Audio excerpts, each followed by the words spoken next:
Quero ler primeiramente com vocês o texto de Mateus 26, onde nós vamos ver aqui o momento em que, de fato, Jesus estava à mesa com os discípulos, antes de ali ser entregue, antes de ser preso, antes de ser humilhado, antes de ser crucificado. Jesus, ele ceou, ou ceou, né? Não sei. Ele estava à mesa com os seus discípulos. Antes do sofrimento, Jesus ceou. Antes do sofrimento, Jesus estava à mesa. Antes do sofrimento, ele alimentou os seus discípulos. Antes do sofrimento, ele esteve em comunhão com os seus discípulos. Ele estava à mesa. E o tema dessa manhã, da nossa mensagem, é: não saia da mesa. Diga ao seu irmão: não saia da mesa. Não saia da mesa da presença do Senhor. Não saia da mesa da comunhão. Não saia da mesa antes do fim da refeição. Não saia da mesa. Não saia da mesa.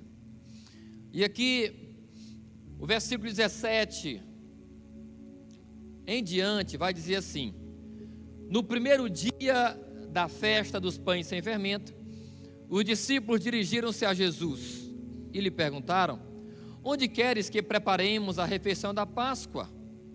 Ele respondeu: entrem na cidade e procurem certo homem e digam-lhe: o mestre diz, o meu tempo está próximo, vou celebrar a Páscoa com os meus discípulos na sua casa. Os discípulos então fizeram como Jesus os havia instruído e prepararam a Páscoa. Ao anoitecer, Jesus estava reclinado à mesa. Estava reclinado ao quê? À mesa. Jesus estava reclinado à mesa com os 12. Jesus estava reclinado à mesa com os 12. É por isso que a ceia do Senhor, ela é para os discípulos. Ela é para quem tem intimidade. Ela é para quem está em comunhão. A mesa não é para a multidão.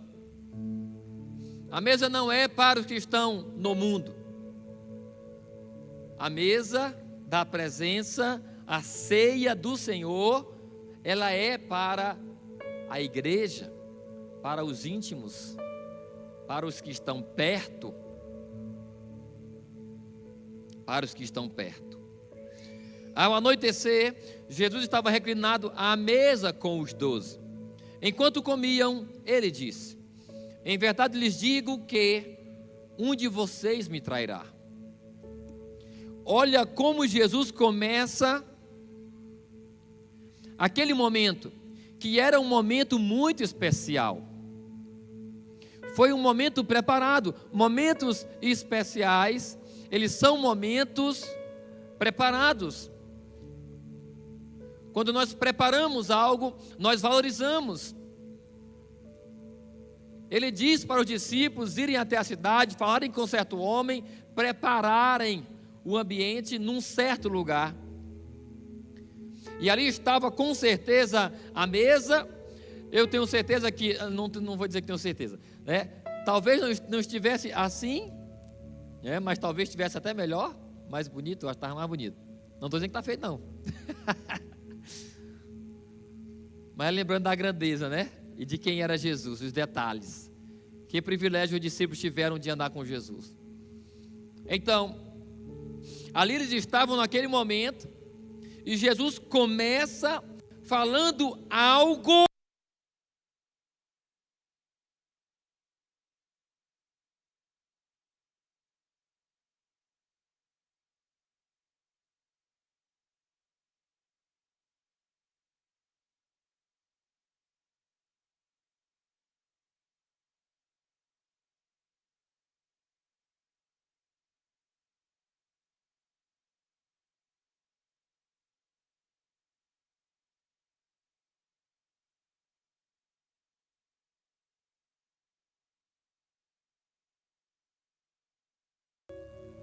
temos que ser diretos e sinceros.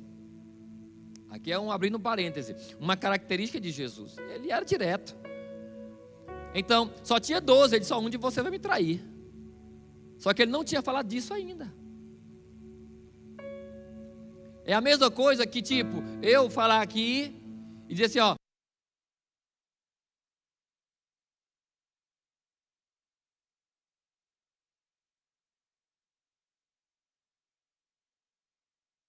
então aqui, ó, sentado aqui, ó, todo mundo com certeza começaria a olhar um para o outro. Foi isso que aconteceu, mais ou menos nesse clima aqui. Beleza. Mais uma vez, 21. Enquanto comiam, ele disse, em verdade lhes digo que um de vocês me trairá. Eles ficaram muito tristes. Então, eles chegaram alegres, começaram a comer, porque a ceia não era apenas isso aqui, mas eles jantavam, eles comiam e depois ceavam. Então eles estavam comendo, estava todo mundo talvez sorrindo, contando uma outra coisa um para o outro e tudo mais, alegres naquele momento ali, né? E aí no meio disso, Jesus fala o que falou e eles começam a se entristecer. Eles ficaram muito tristes e começaram a dizer-lhe um após outro, com certeza não sou eu, Senhor. É Pedro dizendo, não, Senhor, não, eu não vou te trair. Tiago, não, Senhor, eu não vou te trair. João, não, eu não, Senhor. E abraçou ele, talvez, João. Judas também, mas continuando, ó. Jesus afirmou, aquele que comiu, ó, aqui eu juntei o comeu com comigo aqui. Aquele que comeu comigo do mesmo prato há de me trair. O Filho do Homem irá, como está escrito a seu respeito. Mas ai daquele por quem o Filho do Homem é traído. Melhor seria que não houvesse nascido. Então Judas, que o trairia, disse, porque todos disseram, né? A ele, depois que Jesus falou isso, então Judas, que o trairia, disse, com certeza não sou eu, Rabi. Jesus afirmou, foi você mesmo que disse isso. Tipo, é tu que está dizendo. Então, esse momento aqui, querido, ele foi descrito também por outros discípulos. E eu quero ler com você a visão de João. Vamos lá para Evangelho de João 13. Olha como que João, ele narrou esse momento, ou o que ele destacou que Mateus não destacou, né? Ok? Aqui, capítulo 13, do 18 ao 30. É o mesmo momento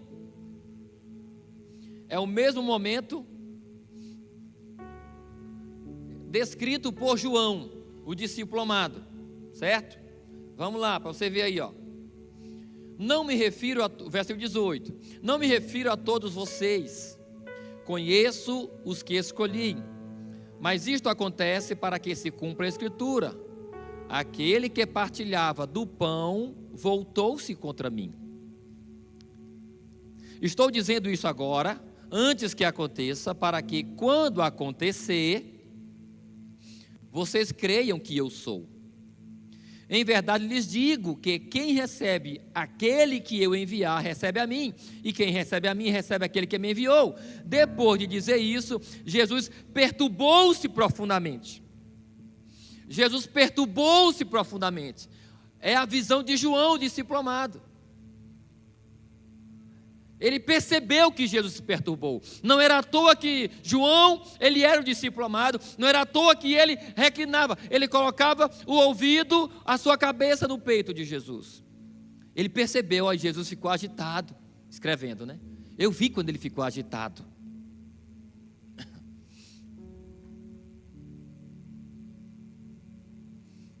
Aonde foi que eu parei? Qual é o versículo? 21.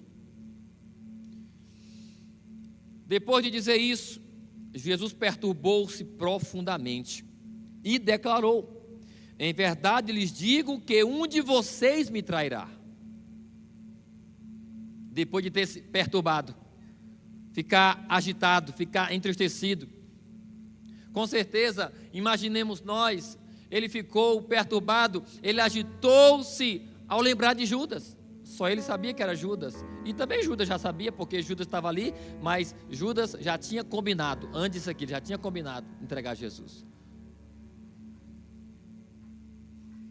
Então, os seus discípulos olharam uns para os outros, sem saber a quem ele se referia. Um deles, o discípulo a quem Jesus amava, que era João, estava reclinado ao lado dele. Pedro fez sinais a esse discípulo para que perguntassem a quem Jesus se referia. Reclinando-se esse discípulo sobre o peito de Jesus, perguntou-lhe: Senhor, quem é? Quem é, Senhor? Fala para mim aí. Jesus respondeu: aquele a quem eu dei este pedaço de pão molhado no prato. Então, molhando o pedaço de pão, deu a quem? Qual o sobrenome? A Judas Iscariotes, filho de Simão. Logo que Judas comeu o pão, o que aconteceu? Satanás entrou nele.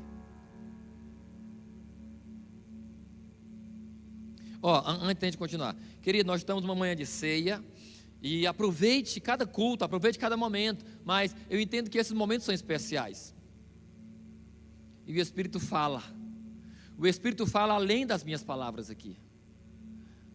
É isso que é o poder do Espírito mediante a palavra liberada pelo homem de Deus, pela mulher de Deus. Eu falo algo aqui, então cada um aqui entende uma coisa, não é que é diferente para contradizer, mas entendem e recebem ministração de Espírito. O Espírito está falando aqui, amém, igreja? O Espírito fala contigo, deixe ele falar, mantenha-se conectado. Satanás entrou nele. O intuito dessa mensagem é também de exortação com amor, para que possamos, em nome de Jesus, ter cuidado das nossas vidas, nos guardar, para que possamos permanecer na mesa da intimidade, da presença, e não fazer como Judas, ou como outros que nós vamos falar já já. 27, mais uma vez, logo que Judas comeu o pão, Satanás entrou nele. O que você está para fazer, faça depressa, disse-lhe Jesus. Jesus foi enfático. Olha, o que você tiver para fazer, faça logo.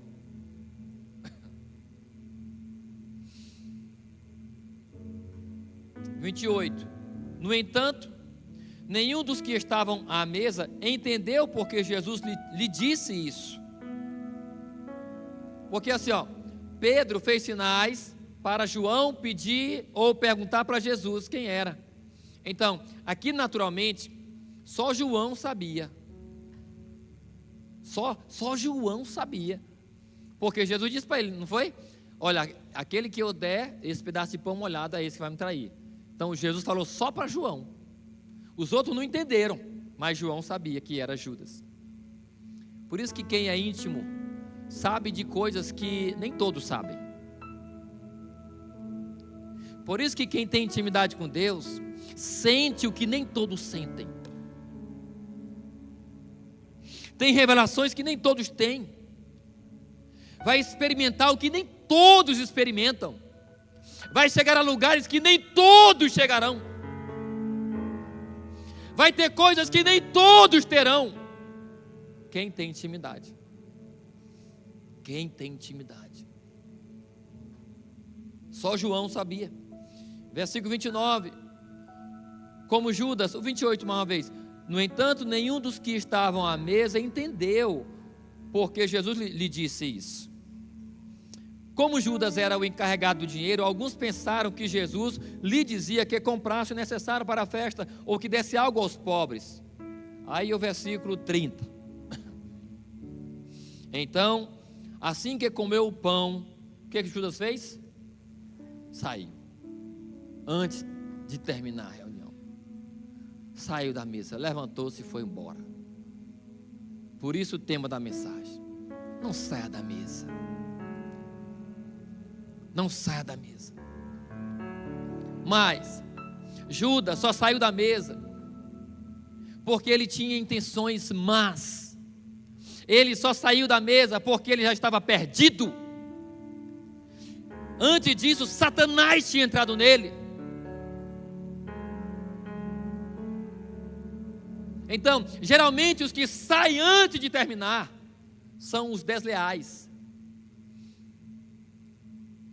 São os que Satanás, e eu não estou falando de culto, embora, digo também isso para você, né? Abrindo parênteses, ou coisa dolorida no coração de um pastor é quando ele está pregando e alguém vai embora, levanta e vai embora. Eu sei que tem momentos que a pessoa, tudo bem, tem que sair. Eu às vezes então termino a mensagem, na hora que termina a mensagem, aí vamos levantar para orarmos, aí a pessoa levanta e vai embora. Faça isso não. Só quando for algo extremo, fecha parênteses, tá bom? Voltando aqui, então, assim que comeu o pão, Judas saiu. Embora, voltando aqui, abrindo parênteses de novo, embora a maioria dos que saem de um culto antes de terminar são pessoas desleais, são pessoas que não inspiram confiança. São pessoas que não inspiram confiança. É igual visitante, muito visitante faz isso. Na hora que ele levanta, a pessoa já pega e vai embora. Ou então tem crente de outra igreja, às vezes, que tal, ele pega, levanta e vai embora, né? A maioria dos que se levantam e saem antes e tem essa prática, esse costume, não são pessoas de confiança. Fecha parênteses de novo. Então tá. Então, aqui foi o momento. E voltando ao tema, não saia da mesa. A questão é, não saia da mesa da presença de Deus. Na mesa do antigo tabernáculo, tinha os pães da presença.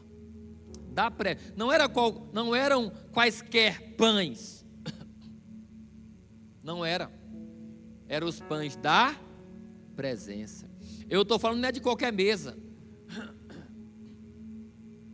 Eu estou falando da mesa da presença. Presença de quem?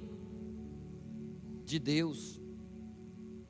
Não saia da mesa da presença de Deus. Se você sai da mesa da presença, você vai perder a presença. Perdeu a presença, perdeu o Espírito, perdeu a vida.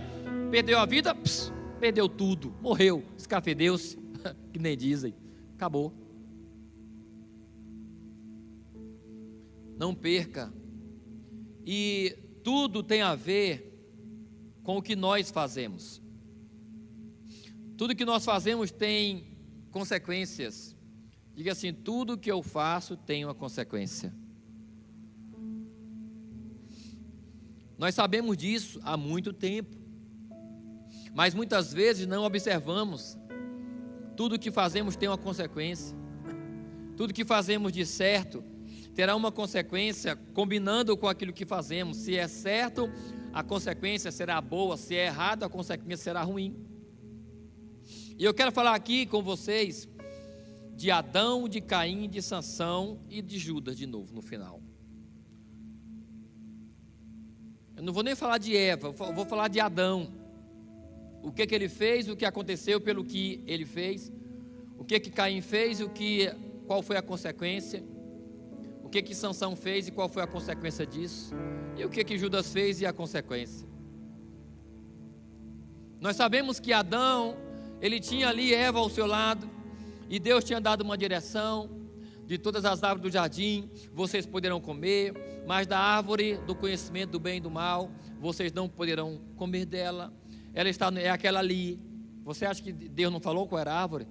Deus falou: aquela ali, que está no meio do jardim, a árvore do conhecimento do bem e do mal, vocês não podem tomar do fruto dela, vocês não podem comer. Por quê? Deus disse o que aconteceria. Nós sabemos o que acontece quando nós erramos e o que acontecerá. Porque no dia em que dela comerdes, vocês morrerão. Nós já sabemos o que aconteceu. Vamos lá. Então, o que Adão fez? Gênesis 3, versículo 6. Gênesis 3, versículo 6. O que Adão fez? Quando a mulher viu que a árvore era boa para alimento, atraente aos olhos e desejável para dela se obter sabedoria, tomou do seu fruto e o comeu. Também deu ao seu marido. Quem era o marido de Eva? Adão, que estava com ela, e ele também comeu. Então, Adão comeu do fruto que Deus disse para que não era para ser comido. Deus disse não coma e ele comeu. E o que aconteceu? Agora, capítulo 3, versículo 23 e 24. Por isso, o Senhor Deus o expulsou do jardim do Éden para cultivar a terra da qual fora tirado. Depois de expulsar o homem, olha que tristeza. Deus, ele fizera o jardim nas bandas do Éden, como você já sabe, era um lugar maravilhoso, agradável, não faltava nada, mas Deus expulsou o homem dali. Gente, expulsar. Você já expulsou alguém da sua casa? Porque assim, eu não estou falando de criança. Às vezes os meninos estão ali brincando na casa de um e tal, e aí o dono da casa e o dono da bola também.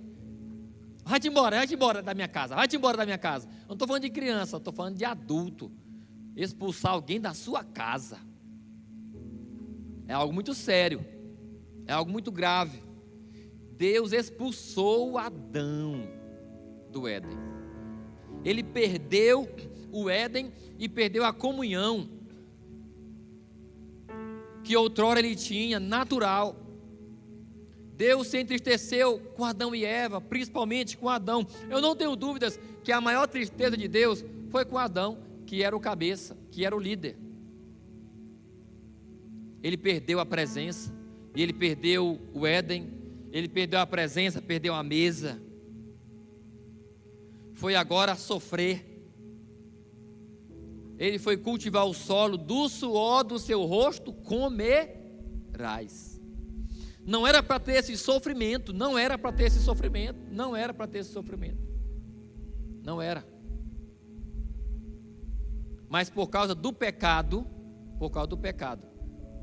ele começou a sofrer, e ele perdeu a presença. A outra pessoa é Caim, filho de Adão. Gênesis 4, versículo 8, nós sabemos o que Caim fez. Caim, 4:8. Caim falou com o seu irmão Abel, dizendo: vamos para o campo. Quando estavam lá, Caim atacou Abel, o seu irmão, e o matou.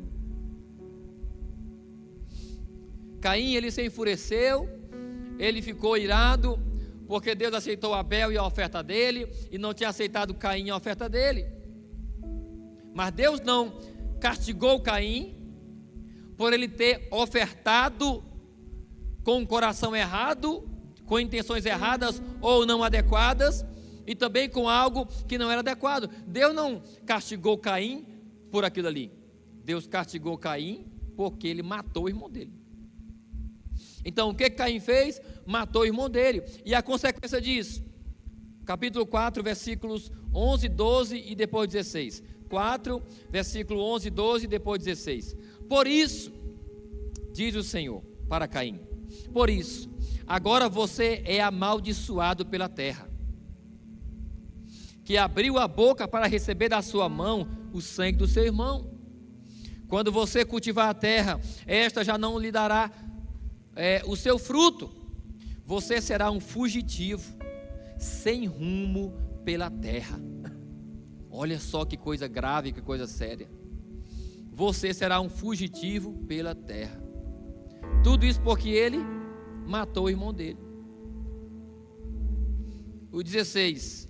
Assim, Caim retirou-se da presença do Senhor. Olha que tristeza. Saiu da mesa, saiu da presença do Senhor. A mensagem é: não saia da mesa da presença. Adão foi expulso do Éden, saiu da mesa e perdeu a comunhão da presença. Caim matou seu irmão, foi expulso também desse convívio, embora o texto aqui não diga que Deus expulsou Caim. É engraçado isso aqui, porque a Bíblia fala: e Caim retirou-se da presença do Senhor. Mas o fato é, ele não estava mais na presença de Deus. Outra pessoa, Sansão, capítulo 16 de Juízes, versículo 4. Capítulo 16, versículo 4. O que Sansão fez? Algum tempo depois, Sansão se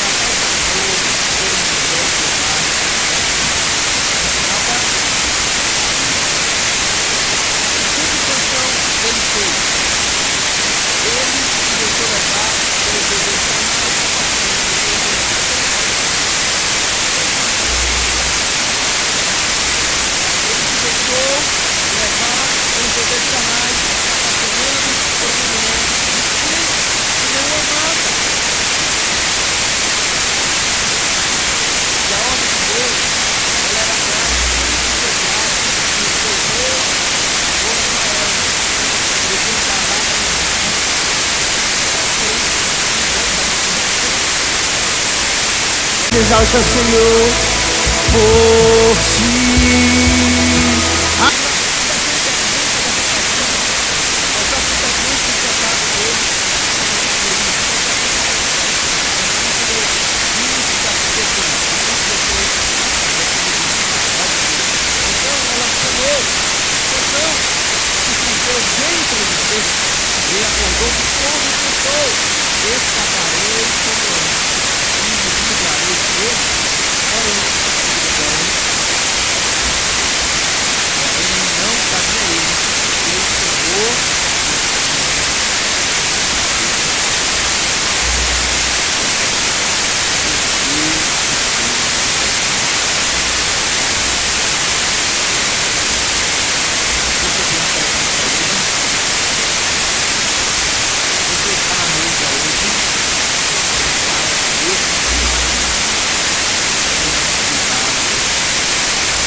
Jesus havia sido condenado, tomado de remorso, devolveu aos chefes dos sacerdotes e aos líderes religiosos as 30 moedas de prata. Ele disse: ei, eu pequei, pois traí sangue inocente. Eles retrucaram: o que nos importa? A responsabilidade é sua. Olha só, presta atenção, só antes de continuar aqui o texto. Eu entendo, e nós podemos entender aqui pela leitura e pela reação de Judas, que Judas ele não pensava que Jesus ia ser condenado à morte. Ele pensava apenas que iam prender Jesus. É isso que eu entendo aqui. Porque quando ele sabe que condenaram Jesus à morte, então ele começa a se desesperar. Ei, gente, não façam, ataque as 30 moedas de prata, não matem ele não. Com certeza ele pensava que Jesus seria só preso. E é isso que acontece quando alguém está cego no pecado. Ele acha que sempre vai sair. Assim como Sansão pensava: eu vou me escapar como escapei das outras vezes. Ele acha que está sob controle. Não, só mais dessa vez. Deus vai me perdoar. Não, só mais essa vez. Nós achamos que estamos no controle. Judas pensou que Jesus não seria condenado à morte. E aí, tomado de remorso, mais uma vez, devolveu aos chefes dos sacerdotes e aos líderes religiosos as 30 moedas de prata. Ele disse: pequei, sangue inocente. Eles retrucaram: o que nos importa? A responsabilidade é sua. E aí os 5. Fatídico momento. Então Judas lançou o dinheiro dentro do templo e saiu dali. Em seguida foi e se enforcou.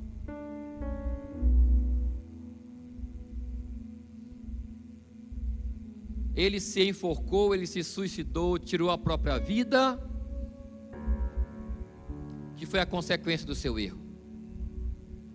Ele saiu da mesa, não valorizou a mesa, mas principalmente não valorizou aquele que estava à mesa, Jesus.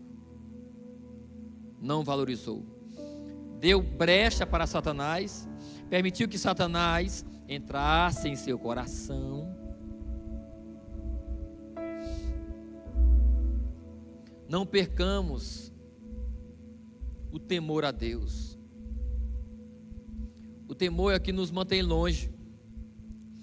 O temor nos mantém longe do erro, o temor nos mantém longe do pecado, o temor nos mantém longe daquilo que nos faz mal. Não, eu não vou me envolver com isso. Não. Concluindo, quero ler aqui 4 versículos com vocês. 1 Coríntios 10, versículo 12, é muito conhecido. Assim, aquele que julga está em pé, olhe para que não caia. Você que está aqui nessa manhã, faça uma reflexão. Deus chama cada um de nós para refletirmos. Estamos de pé, glória a Deus. Estamos aqui na igreja de manhã, domingo de manhã, glória a Deus. Estamos ceando, glória a Deus. Permaneça assim. Diga ao seu irmão, pega na mão dele e diga: você está aqui na presença? Permaneça assim. Permaneça. Hebreus 10, 26, 27. Por que permanecer? Depois de ter encontrado Jesus, está na mesa, está com Jesus, permaneça. Por quê? Porque se nós, Hebreus 10, 26 e 27, porque se nós pecarmos deliberadamente, depois que recebemos o conhecimento da verdade, já não resta sacrifício pelos pecados, mas apenas uma terrível expectativa de juízo e de fogo intenso que consumirá os inimigos de Deus. Querido, se Jesus não der jeito na vida de alguém, está perdida a pessoa. Traduzindo é isso aqui, ó.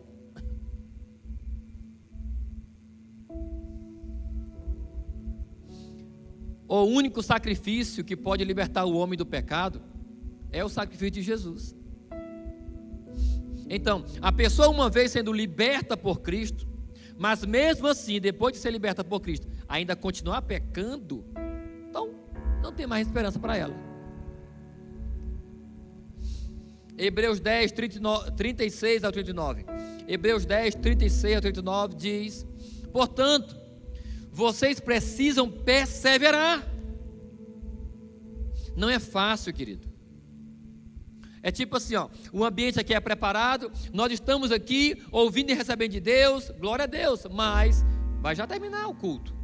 Vamos sair daqui, vamos andar pelas ruas, vamos passar em lugares que outrora pecamos, vamos ver pessoas que nos lembram pecado, vamos chegar em casa, as situações são diversas, a semana vai começar amanhã de trabalho, ambientes estarão ali, aos quais você estará exposto, que poderão levar você a pecar. Então assim, diante disso tudo, persevere,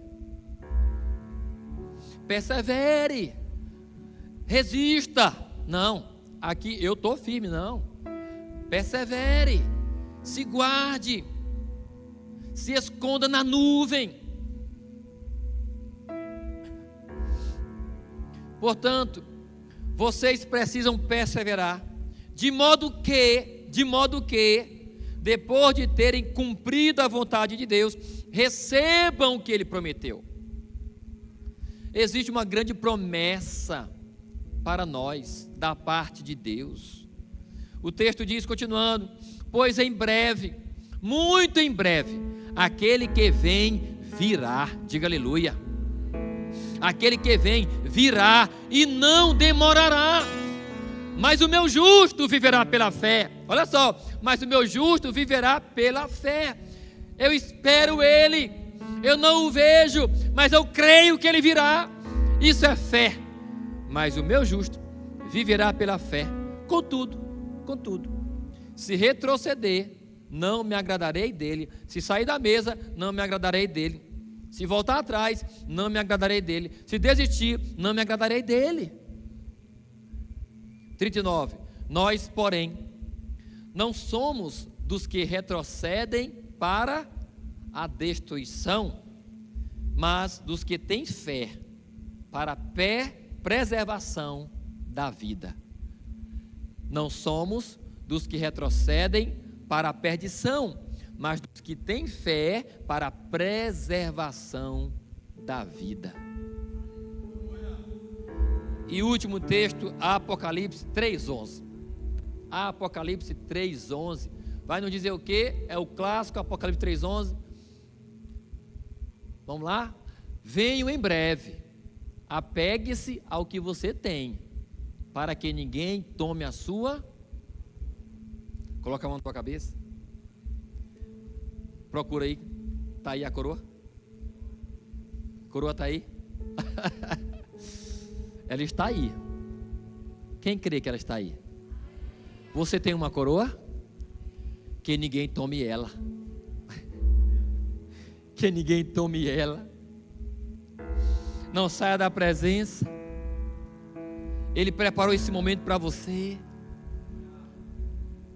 Está difícil? Permaneça. Tudo que é precioso, o preço é maior. É aquilo que eu gosto de falar.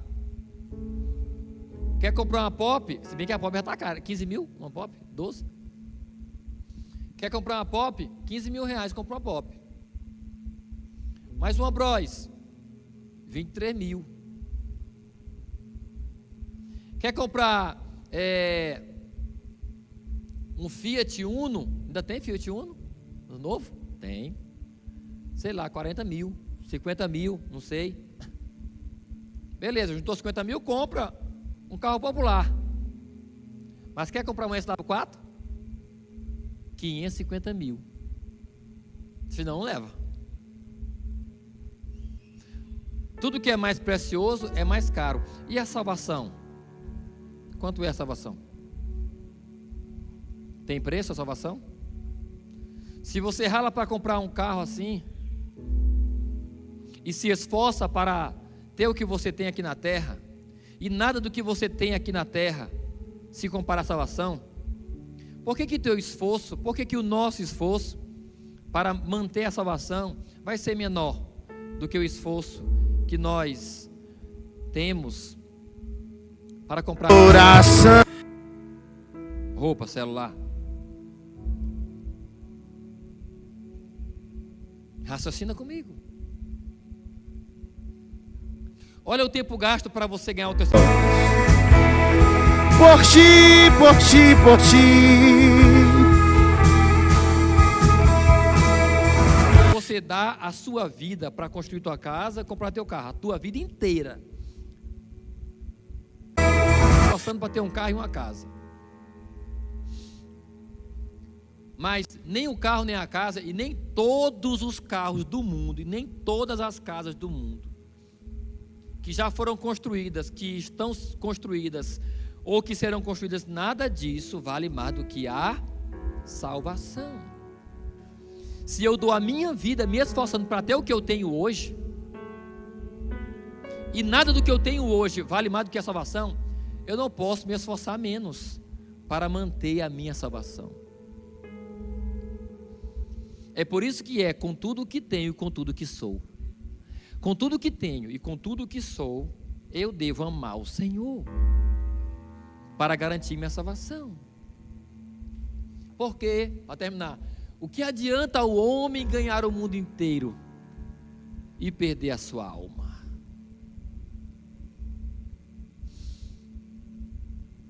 Não adianta nada. Então, a mensagem de hoje, puxa, pastor, a mensagem está tão assim, é uma exortação de amor para todos nós. O Senhor nos chamou nessa manhã aqui para falar isso ao nosso coração. E como temos que sair daqui alegres. Eu não estou dizendo que você tem que sair sorrindo, batendo palma e tal, porque com certeza alguns estão reflexivos, pensando onde tem que ajustar, arrependidos porque erraram, ou porque tem que mudar nisso e tudo mais. O Senhor está falando conosco, porque Ele nos ama, em nome de Jesus. Quem recebe, aplaude o Senhor em nome de Jesus. Vamos colocar de pé, nessa hora, em nome de Jesus. Aleluia, glória a Deus. Aleluia, glória a Deus, glória a Deus. Glória a Deus, aleluia, Jesus. O que temos que fazer nesse momento aqui no culto agora? O que você tem que fazer aqui no culto agora, depois dessa mensagem, é fechar os seus olhos e selar essa palavra no teu coração. Por que eu falo sempre selar? Sempre selar. Na época antiga, o rei escrevia uma carta para enviar alguém. Então, quando